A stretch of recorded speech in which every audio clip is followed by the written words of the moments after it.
नमस्कार दोस्तों, आप सभी को दीपावली की हार्दिक शुभकामनाएं। वेलनेस 360 आपके उज्जवल आनंदपूर्ण और हर्षोल्लास से भरे हुए इस दिवाली और आने वाले वर्ष की भी हार्दिक शुभकामनाएं देता है। दीपावली का त्यौहार मुख्यतः इसलिए मनाया जाता है कि जब श्री राम ने रावण का वध करके अयोध्या वापस लौटे 14 वर्ष का वनवास काटकर,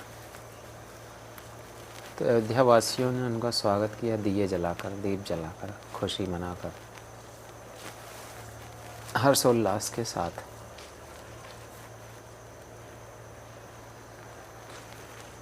आज भी हम दीपावली को मनाते हैं। इसका मुख्य कारण है कि हमें इस बात को हमेशा अपने ध्यान में रखना है कि सत्य चाहे संघर्ष, परेशानियां भले झेले, लेकिन अंत में वो जीतता है, वो कभी पराजित नहीं होता। तमस, अंधकार चाहे जितना भी गहरा क्यों न हो, जीत सदैव प्रकाश की ही होगी। बुराई चाहे कितनी भी ताकतवर क्यों न हो, लेकिन सत्य हमेशा अच्छाई की ही होगी। असत्य संघर्ष भले करे लेकिन पराजित नहीं हो सकता। जीत हमेशा सत्य की ही होगी। सत्य मेव जयते। तो इसको मनाने का सबसे प्रमुख कारण यही है कि हमारे अंदर, हर व्यक्ति में, ऐसा कहा जाता है कि राम और रावण दोनों हैं। हमारे अंदर राम भी हैं, यानी जीवन का सकारात्मक पक्ष, और हमारे अंदर रावण भी है, जीवन का नकारात्मक पक्ष।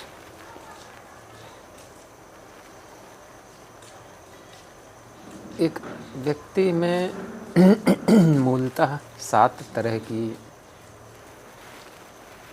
जो अवगुण होते हैं, काम, क्रोध, लोभ, मोह, ईर्ष्या, द्वेष, अहंकार, इन्हीं 7 चीज़ों से मिलकर के रावण बनता है। और जब हम इन्हें नियंत्रित करना सीख लेते हैं तो रावण नियंत्रित हो गया। हमारे भीतर का ही रावण नियंत्रित होकर वो राम में परिवर्तित हो जाता है। राम और रावण दोनों के नाम में भी देखिए कि वर्ण रा ही है, एक ही वर्ण से शुरू होते हैं दोनों। यानी शुरुआत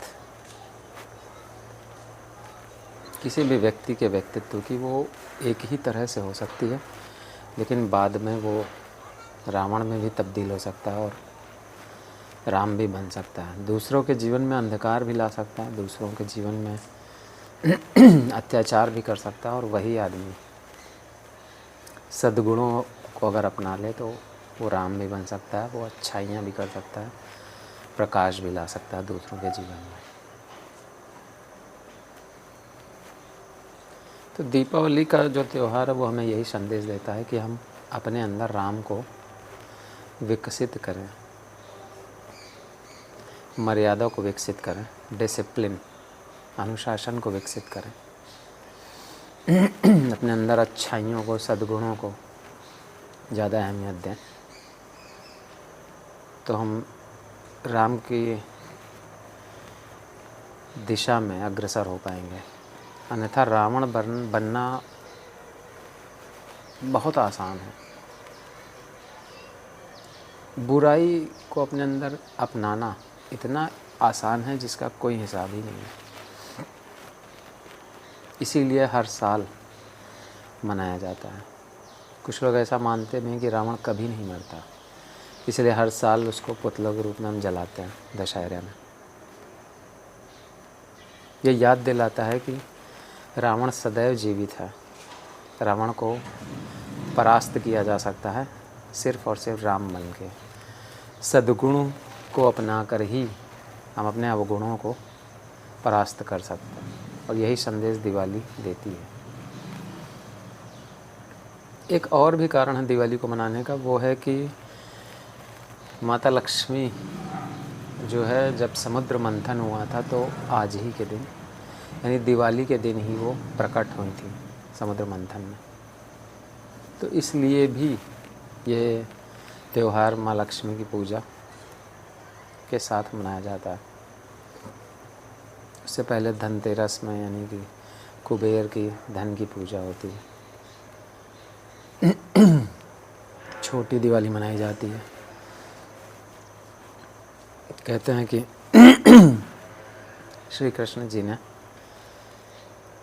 नरकासुर नाम के राक्षस को नरक चतुर्दशी यानी छोटी दिवाली के दिन ही मारा था। तो इस वजह से नरक चतुर्दशी यानी छोटी दिवाली मनाई जाती है और बड़ी दिवाली राम के स्वागत में अयोध्या वासियों ने मनाई थी। तो ये 3 जो है त्यौहार लगातार आते हैं।